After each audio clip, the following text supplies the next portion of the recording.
அவர்களுக்கு கொடுத்தது தேவ தூதர்கள் உண்ணும் உணவை கொடுத்தாரு.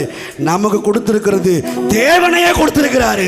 இப்ப சொல்றாரு, என்னை புசிக்கிறவன் என்னாலே பிழைப்பான், என் மாம்சத்தை புசித்து என் ரத்தத்தில் பானம் பண்ணுகிறவனுக்கு நித்திய ஜீவன் உண்டு, நல்ல வாழ்வு உண்டு, ஒளிமயமான வாழ்வு உண்டு, ஆரோக்கியமான வாழ்வு உண்டு, நீடித்த வாழ்வு உண்டு.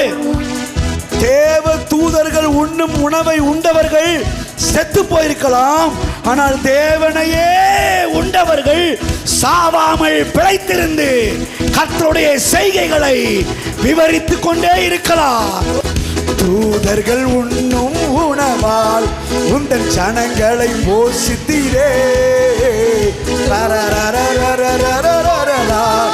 ஓ, உம்மை போல யாருண்டு இந்த ஜனங்களை நேசித்திட?